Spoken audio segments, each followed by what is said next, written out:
যারা আমরা এই আশাটা করছি এই সরকারের পতন হবে এই অর্থনৈতিক কারণে, পতন হলে ভালো, ওয়েলকাম, আমরা সবাই বসে আছি সেই জন্য।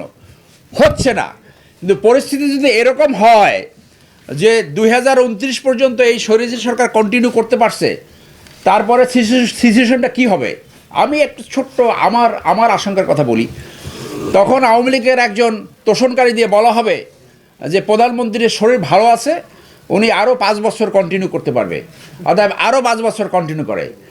আওয়ামী লীগ এবং ইন্ডিয়া বাংলাদেশের কোনো নির্বাচনে বিশ্বাস করে না। ইন্ডিয়া যতদিন পারবে আওয়ামী লীগকে ক্ষমতা রাখবে। এখান থেকে পরিত্রাণের একমাত্র উপায় গণ উদ্বুত্থান ঘটানো। বিদেশি কোনো বন্ধুরা যদি আমাদের পাশে দাঁড়ায়, ওয়েলকাম। শুধু বিদেশিদের উপর নির্ভর করা বুমেরাং হবে। অতএব জাতীয়তাবাদকে সাকসেসফুল হতে হলে ওই 3টা ফ্যাক্টরকে সামনে আনতে হবে এবং মসজিদদেরকে একত্র করে অবৈধ ওয়ার্কার খেদাও আন্দোলনে আমাদেরকে নামতে হবে। আপনাদের বাংলাদেশের রাজনীতি বুঝতে হলে 2টা ফ্যাক্টর আপনাদের মাথায় রাখতে হবে। একটা হলো বাকশালী চরিত্র। যে টাইম ম্যাগাজিনে একটা ইন্টারভিউ প্রকাশ হয়েছিল, আপনাদের অনেকের হয়তো নজরে আসছে, সেখানে বলা হয়েছে যে বাকশাল 2.0 চলছে, অর্থাৎ এটা একটা বাকশালের রাজত্ব চলছে। এবং Baksal means no election, Baksal কোনো ইলেকশনের মতাদর্শ নয়। আর একটা হলো ইন্ডিয়ান রোল। 27শে মার্চ 1971 কে সুব্রমণিয়াম নামে এক থিঙ্ক ট্যাঙ্ক বলেছিলেন, যখনই পাকিস্তান ক্র্যাকডাউন করেছিল তখনই বলেছিল যে এইবার ইন্ডিয়া একটা সুযোগ পেয়েছে, যদি এটা মিস হয় তাহলে 1000 বছরে এই সুযোগ তারা পাবে না। তো তাহলে ইন্ডিয়ান সুযোগটা কি? প্রথমটা ছিল পাকিস্তানকে ডিভাইড করা এবং রিজিওনালি একটা পাওয়ার হিসেবে আবির্ভূত হওয়া। এটা ছিল তাদের প্রথম অবজেক্টিভস। খেয়াল করেন, তারা কিন্তু বাংলাদেশে এন্টার করেছে 3 ডিসেম্বর, মানে স্বাধীনতা হওয়ার মাত্র 12 দিন, মুক্তিযুদ্ধ সফল হওয়ার মাত্র 12 দিন আগে। অনেকে বলে থাকেন যে রিফিউজি তারা শেল্টার করছে। রিফিউজি শেল্টার দেওয়া কিন্তু কোনো রাষ্ট্রের সুইট উইল নয়। রিফিউজি শেল্টার দেওয়া ইন্টারন্যাশনাল অব্লিগেশন। সেই ইন্টারন্যাশনাল অব্লিগেশনে আমরা যেমন রোহিঙ্গাদেরকে এখানে শেল্টার দিতে বাধ্য হয়েছি, আপনারা জানেন প্রথম কিন্তু বর্ডার বন্ধ করে রেখেছিল, মনে আছে আপনাদের সবার। সো সেই রিফিউজি কিন্তু তাদের সুইট উইল না, তাদের অবজেক্টিভ ছিল to divide Pakistan and emerge as a regional power. Fact remains, আমি আন্তর্জাতিক সম্পর্কের ছাত্র, ফ্যাক্ট রিমেন্স 47 সালে যে ফলটি ভাগ হয়েছে, সেই ভাগের ভিতরেই বাংলাদেশ স্বাধীন হওয়ার বীজ বপিত ছিল। শুধু ধর্মের ভিত্তিতে 1200 মাইল ডিফারেন্সে 2টা ভূখণ্ড এক থাকা ভেরি ডিফিকাল্ট ছিল। 70 সালের নির্বাচনে অনেকে এই আর্গুমেন্টটা প্লেস করে যে আওয়ামী লীগ নাকি কোনো নির্বাচন মিস করে নাই। তো 86-এ কী হয়েছিল? 70 সালের সিচুয়েশন ছিল সম্পূর্ণ আলাদা। বাঙালি সব এক হতো, এই ভৌগোলিক ডিফারেন্সের জন্য এক হতে বাধ্য ছিল। তো ওই ফ্যাক্টর বাংলাদেশে আর কখনোই আসবে না। So as usual Awami League নির্বাচনের কাছে আওয়ামী লীগ ওন করেছে। এখন ইন্ডিয়ার মূল অবজেক্টিভসগুলো এখন বের হচ্ছে। কী বের হচ্ছে? আপনি দেখেন যে বাংলাদেশে, আমার টকশোগুলো আপনারা শুনে থাকেন, যদি এই 2 দিন আগেও বলছি যে 12 লক্ষের বেশি ইন্ডিয়ান, 10 লক্ষের উপরে যে কোনো সংখ্যা, এটা ব্যুরো অফ স্ট্যাটিস্টিক্সে রয়েছে। তারা এখানে আমাদের ছেলেমেয়েদের কর্মক্ষেত্র, জব মার্কেট দখল করে বসে আছে। পরিস্থিতি এমন দাঁড়িয়েছে, সকালবেলা ফার্স্ট ফ্লাইটে আসে, সন্ধ্যার সময় ব্যাগ ভর্তি ডলার নিয়ে চলে যায়। আপনি খোঁজ নেন বড় হসপিটালগুলোকে, ডিওএসের যেগুলো আছে এর অর্ধেক, মানে অনেকেই বলে থাকে অর্ধেক অকুপাই করে আছে ইন্ডিয়ান টেন্যান্টরা। আর চিটাগাংয়ে যেটা হয়েছে, অনেক কোম্পানির সিইও আছে ইন্ডিয়ান। ঢাকা বিশ্ববিদ্যালয় থেকে ছেলেমেয়েরা সেখানে চাকরির জন্য গিয়েছে, তাদেরকে বলা হয়েছে তোমরা হিন্দি শেখো, নাহলে চাকরি হবে না। তারা বলছে আমরা হিন্দি শিখবো না, তারা সেখানে চলে আসছে। ঢাকা বিশ্ববিদ্যালয়ের একজন শিক্ষক সেটা আমার কাছে শেয়ার করেছেন। সো তাহলে বাংলাদেশকে যে এই যে একটা লুটেরা তন্ত্র, অর্থাৎ তাদের লোক দিয়ে আমাদের অর্থনীতির উপরে চাপ সৃষ্টি করা এবং এইভাবে টাকা নিয়ে ধরা, এইটা ছিল আরেকটা অবজেক্টিভস ইমপ্লাইড। আপনাদের মনে আছে কোভিডের জন্য 500 কোটি টাকা দেওয়া হয়েছিল। কি এমন বন্ধু টাকাও ফেরত দেয় নাই, টিকাও দেয় নাই। সরকার কোনো স্টেপ নিয়েছে আপনাদের নলেজ আছে? কোনো চিঠিপত্র লেখছে? কোনো মিডিয়ায় ইন্ডিয়ান হাইকমিশনকে ডাইকে জিজ্ঞেস করছে টাকাটা ফেরত দাও না, কারণ স্বামী স্ত্রীর সম্পর্ক। হ্যাঁ, সেইখান থেকে দেখেন আপনি ক্যাপাসিটি চার্জ কি? আদানি গ্রুপ ক্যাপাসিটি চার্জ একটা লুটেরা তন্ত্র। বিদ্যুৎ আসবে না 1 ওয়াট, কিন্তু তারা 1000 কোটি টাকা ক্যাপাসিটি চার্জের নামে, অর্থাৎ ইন্ডাস্ট্রি করে তারা, বিদ্যুৎ প্ল্যান্ট করে তারা, টাকা দেবে বাংলাদেশ। কি মামুবাড়ি আবদার।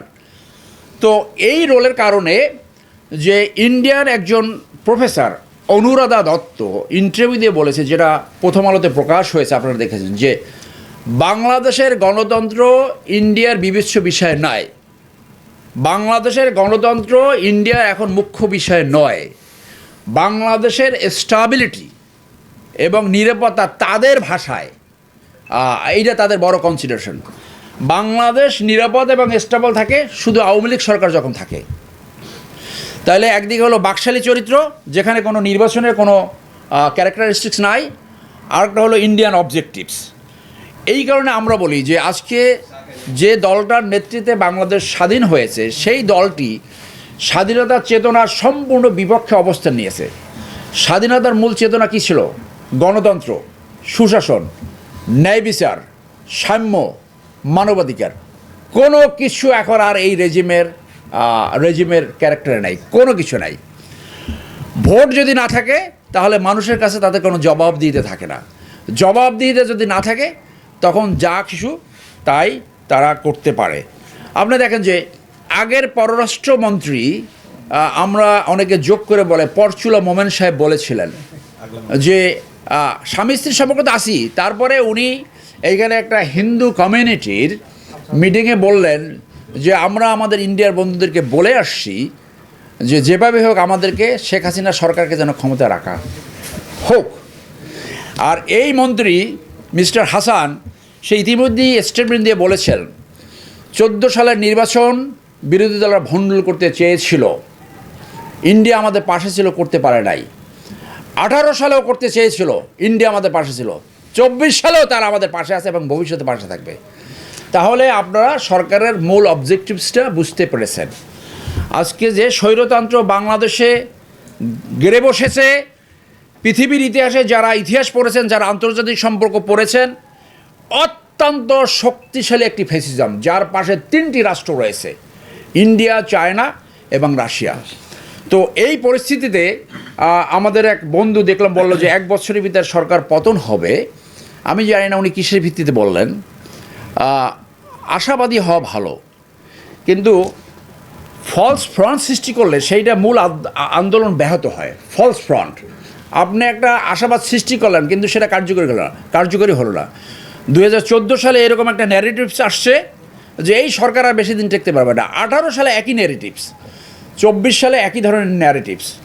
ইন্ডিয়ান অনেক লেখক আছে যারা এমনভাবে আর্টিকেল লেখে যাতে আন্দোলনের ইনার্শিয়া, মিলিটারি ভাষা ইনার্শিয়া বলে, যে গতিটা যাতে স্লোথ হয়। তারা এমন একটা আশাবাদ সৃষ্টি করে দেয় আন্দোলনের দরকার নেই, আওয়ামী লীগের এমনিই পতন হবে। স্বৈরাচারী ক্যারেক্টার হয়েছে পৃথিবীতে একটি ইতিহাস দেখাতে পারবেন না যেখানে কোনো স্বৈরাচারী সরকার বাধ্য না হলে ক্ষমতা ছেড়ে দিছে। তো আশাবাদ ভালো, কিন্তু ফলস ফ্রন্ট সৃষ্টি করলে সেটা কিন্তু আন্দোলনের বিপক্ষে যায়। পৃথিবীর ইতিহাস বলে পলিসি অফ অ্যাপিজমেন্ট ফেল করেছে। হিটলার যখন পোল্যান্ড দখল করলো তখন ব্রিটিশ প্রধানমন্ত্রী চেম্বারলিন বললেন যে কোনো অ্যাকশনের দরকার নাই, যুদ্ধের দরকার নাই, সে থেমে থাকবে।